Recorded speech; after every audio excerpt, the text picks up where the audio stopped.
एक सांसद को दूसरे सांसद ने वो शब्द कहे जो सड़क पर लड़ते हुए लफंगे भी एक दूसरे को ना कहें। ये भाषा न केवल पार्लियामेंट के अंदर नहीं इस्तेमाल होना चाहिए, पर पार्लियामेंट के बाहर भी नहीं। भारतीय जनता पार्टी के केवल एक नेता के ऐसे विचार नहीं हैं। अब अगर सिर्फ टेररिस्ट ही कहा होता, उसकी तो हमें आदत है। तो अब जब बिधूरी जी वहां खड़े होकर ये सब गंदी गालियां दे सकते हैं, religious, this is hate speech. आप एक गाली शब्द नहीं है, सांप्रदायिक गाली दी गई है देश की संसद के अंदर। प्रधान, मैं नदीम लारी, ब्लैक बाम्बू मीडिया से। ब्लैक बाम्बू की नई अपडेट्स के लिए बेल आइकॉन दबाकर सब्सक्राइब करें।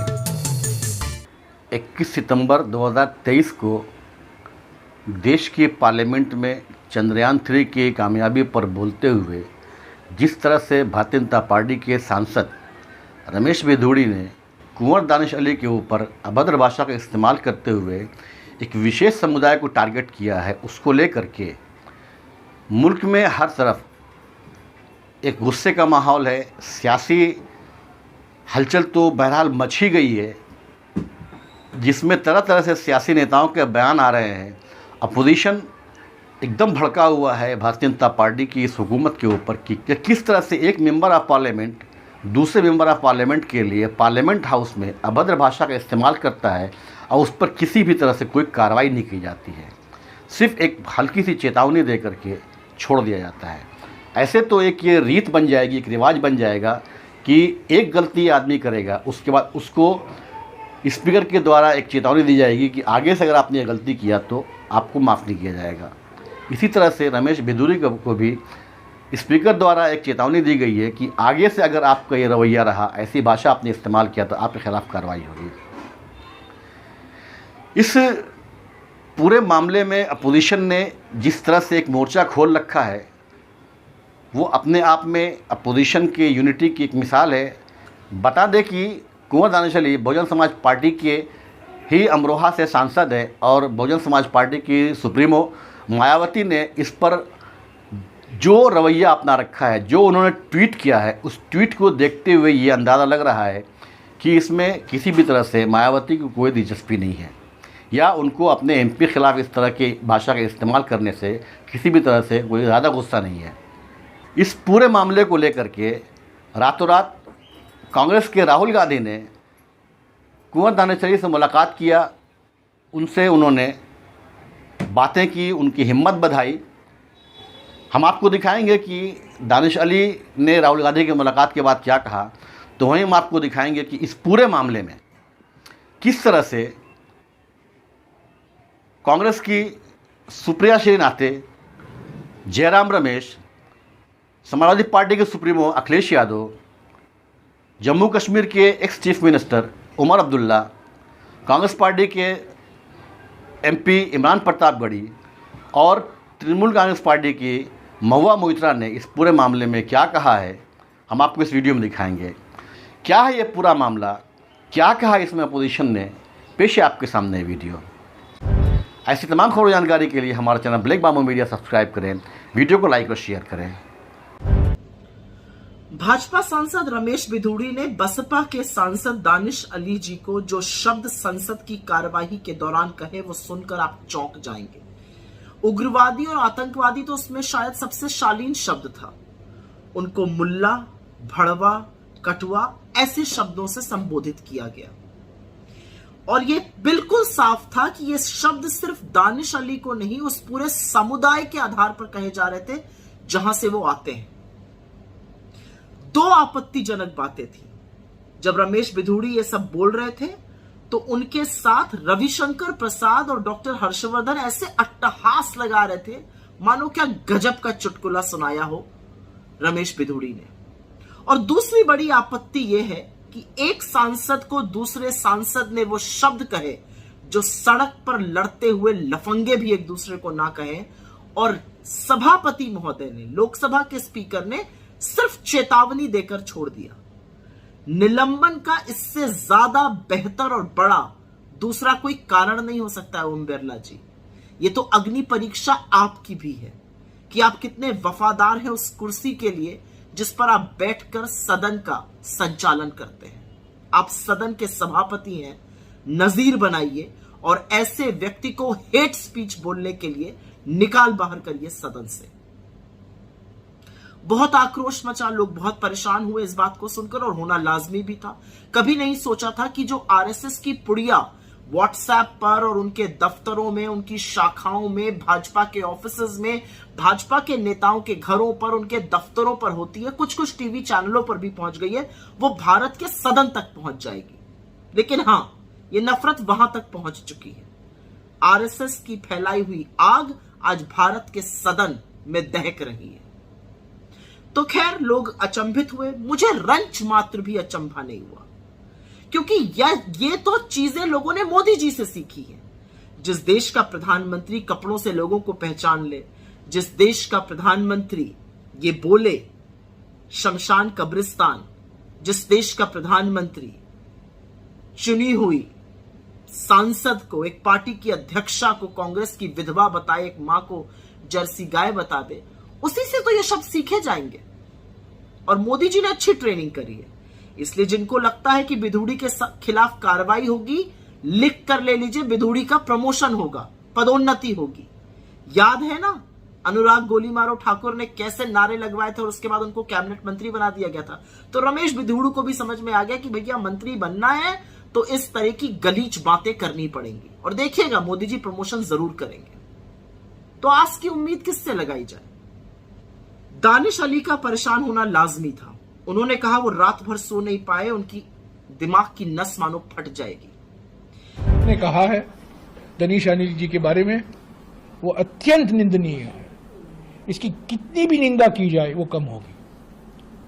और रक्षा मंत्री राजनाथ सिंह ने माफी मांगी है, वो अपर्याप्त है। ऐसा भाषा मैंने कभी सुना नहीं है। ये भाषा न केवल पार्लियामेंट के अंदर नहीं इस्तेमाल होना चाहिए, पर पार्लियामेंट के बाहर भी नहीं। ये अपमान है, सभी सांसदों का अपमान है। दानिश अली जी का तो अपमान ही है, पर हम सबका अपमान है। और ये पार्लियामेंट, नए पार्लियामेंट में जो प्रधानमंत्री कहते हैं कि नए पार्लियामेंट की शुरुआत नारी शक्ति वंदे अधिनियम से हुआ है, नई पार्लियामेंट की शुरुआत बिधूरी से हुआ है, इनके शब्दों से हुआ है, और ये बीजेपी की मंशा को दर्शाता है। ये बिधूरी जो कह रहे हैं, ये बीजेपी की मंशा है। मैं रक्षा मंत्री का खुद बहुत आदर करता हूं, सम्मान करता हूं। उनकी मजबूरी थी, उनको उठना पड़ा, उन्होंने माफी मांगी, पर मैं जरूर ये मांग करूंगा कि इस सांसद के खिलाफ कड़ी कार्रवाई करनी चाहिए। आम आदमी पार्टी के 2 सांसद राज्यसभा में सस्पेंड हुए हैं, राघव चड्डा और संजय सिंह, क्योंकि वो नारे लगा रहे थे, वो प्रोटेस्ट कर रहे थे, और उनको सस्पेंड किया गया। और बिधूरी ने जो भाषा का इस्तेमाल किया है, मैं समझता हूं ये एक फिट केस है सस्पेंशन के लिए, और इनके खिलाफ कड़ी से कड़ी कार्रवाई की जानी चाहिए। लोग केवल चेहरे से नहीं पहचाने जाते हैं, अपनी जबान से भी पहचाने जाते हैं। भारतीय जनता पार्टी के केवल एक नेता के ऐसे विचार नहीं हैं। अगर हम पुराना उठा करके देखें तो बहुत सारे नेता ऐसे मिलेंगे जिन्होंने न जाने कितनी अनपार्लियामेंट्री लैंग्वेज में उन्होंने टिप्पणियां की हैं। और फिर हमारा देश सेकुलर है, डेमोक्रेटिक कंट्री है, और लोकसभा में इस तरह की भाषा का इस्तेमाल करना, इनको हमेशा हमेशा के लिए पाबंदी लगा देनी चाहिए। पूरी पाबंदी इन पर हो जिससे कि ये चुनाव भी न लड़ पाएं। ऐसी पाबंदी लोकसभा को इनके ऊपर लगानी चाहिए। दानिश अली कह रहे हैं इस्तीफा दे देंगे हम संसद से, हमारे साथ न्याय नहीं हुआ। तो ये लोकतंत्र का मंदिर है और यहाँ पर ऐसी भाषा का प्रयोग हो रहा है। देखिए, डेमोक्रेसी और दुनिया हमारी डेमोक्रेसी को बहुत करीब से देख रही है कि हमारे देश के लोग या वहाँ की जो लीडरशिप है, जो सरकार है, वो क्या फैसला लेती है। और नई लोकसभा में भारतीय जनता पार्टी का ये परिचय होना, पहले तो एक महाझूठ उन्होंने पेश किया बिल के माध्यम से, और फिर उन्हीं के लीडर की ये भाषा, शायद ये नई दिशा में भारत को ले जाना चाहते हैं। हमें उम्मीद है देश की जनता देख रही है और देश की जनता इसका जवाब देगी। एक आखिरी सवाल। अगर सिर्फ टेररिस्ट ही कहा होता, उसकी तो हमें आदत है। आप मेरा सोशल मीडिया देखिए तो टेररिस्ट बुलाने में तो ये थकते नहीं हैं, लेकिन उसके साथ जो जो कहा, अब मैं आपके चैनल को तो लोग देखते हैं, मैं वो अल्फाज यहाँ दोहराना नहीं चाहता हूँ, लेकिन शर्मिंदा भी होता हूँ कि पार्लियामेंट में इस तरह के अल्फाज इस्तेमाल किए गए। नाराज़ भी होता हूँ क्योंकि आखिरकार ये तमाम मुसलमानों के खिलाफ ये अल्फाज इस्तेमाल हुए। समझ में नहीं आता वो लोग जो बीजेपी के अंदर हैं मुसलमान या बीजेपी के साथ जुड़े हुए हैं, वो किस तरह ये बर्दाश्त करते। मैं तो बीजेपी के बाहर रह के भी मुश्किल समझता हूँ इन चीज़ों को बर्दाश्त करना। जो लोग इनके साथ मिल के काम करते हैं वो रात को सोते कैसे हैं जब उनके साथी उनके बारे में इस तरह सोचते हैं। वो अल्फाज जो उन्होंने इस्तेमाल किए वो तमाम मुसलमान कौम के खिलाफ इस्तेमाल हुए, सिर्फ एक ऑनरेबल एमपी के खिलाफ नहीं। इससे पता चल जाता है कि इन लोगों के, मुसलमानों के तहत सोच क्या है, वो हमारे बारे में क्या सोचते हैं। शर्म आनी चाहिए इन लोगों को। नया पार्लियामेंट, लेकिन वही पुरानी सोच, घटिया सोच। ओम बिरला जी इज द स्पीकर। हर बात में सदन का मर्यादा, सदन का गरिमा, इनके डायलॉग सारा इंडिया सुनते हैं। हमको पता नहीं कितने बार इन्होंने टोक लिया है, no sit down, no sit down. तो अब जब बिदुरी जी वहां खड़े होकर ये सब गंदी गालियां दे सकते हैं, religious, this is hate speech. आप एक चीज समझिए, ये अनपार्लियामेंट्री नहीं है। हमने उसको हरामी कहा था, वो अनपार्लियामेंट्री हो सकता है। कोई किसी को इडियट बोले, वो चोर बोले, वो अनपार्लियामेंट्री हो सकता है। पर ये जो मुल्ला कहना, कटवा कहना, आप सब बीप कर रहे हैं कि नेशनल टीवी में आप कटवा दिखा नहीं सकते। वो लोकसभा में खड़े होकर आदमी बोल दिया और आप दिखा नहीं सकते। यहाँ पे Om Birla needs a letter from Mahua Moitra to tell him the right thing to do. वो चेयर पे बैठे क्यों है? वो एक्शन नहीं ले सकते, वो एक्शन कभी लेंगे ही नहीं। गाली शब्द नहीं है, सांप्रदायिक गाली दी गई है देश की संसद के अंदर। प्रधानमंत्री जी ने बहुत दावे किए, नई संसद, सोच नई, लेकिन संसद तो नई है, लेकिन गाली पुरानी है। जो गली चौराहों पे दी जाती थी वो देश की संसद तक आ गई। इससे शर्मनाक क्या हो सकता है? पत्र भी लिखा गया, चेतावनी भी दी जा रही है, शो को नोटिस जारी किए जा रहे हैं बीजेपी सांसदों की, आप जवाब दीजिए। लेकिन क्या उम्मीद आप फिलहाल कर रहे हैं? चेतावनी क्या है? किस तरह के एक्शन की मांग क्या है चेतावनी? इतनी भद्दी गाली के बाद चेतावनी? अभी तक तो मुझे लगता है कि लोकसभा अध्यक्ष को कार्रवाई कर देनी चाहिए। अभी तक तो प्रधानमंत्री जी को खेद प्रकट करना चाहिए। मुझे हैरत है कि वो चुप क्यों है। बाबा साहब अम्बेडकर, पंडित नेहरू, मौलाना आज़ाद के सपनों का जो पुराना संसद था, वहाँ गाली देने की छूट नहीं थी। तो क्या नई संसद इसलिए बनी है कि वहाँ गाली देने की छूट होगी और कोई कार्रवाई नहीं होगी? सर आपके सवाल है, लेकिन अब आगे क्या एक्शन रहेगा आप लोगों का? आगे आपका क्या कदम है? लीगल हमें पूरा भरोसा है कि लोकसभा अध्यक्ष जी कार्यवाही करेंगे। मुझे पूरा भरोसा है कि जेपी नड्डा जी कार्यवाही करेंगे अपने सांसद के ऊपर। मुझे पूरा भरोसा है।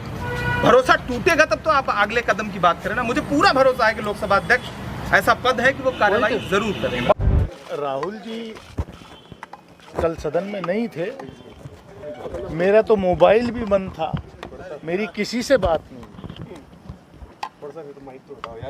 वो खाली सॉलिडेरिटी के लिए,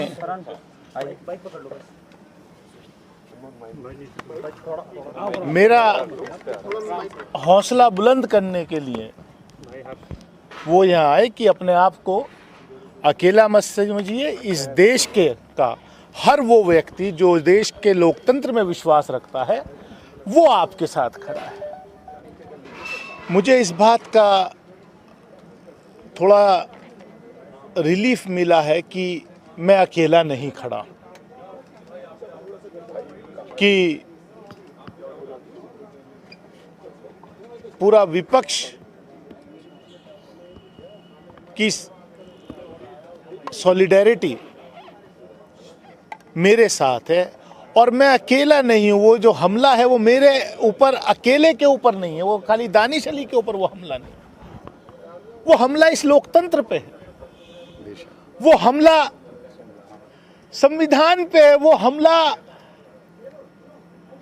जो नफरत की दुकानें सड़कों पर लगती थी, वो अब नफरत की दुकान इस अमृतकाल में, इस नए भारत के नए संसद के परिसर में लगनी शुरू हो गई। इसका मुझे अफसोस है।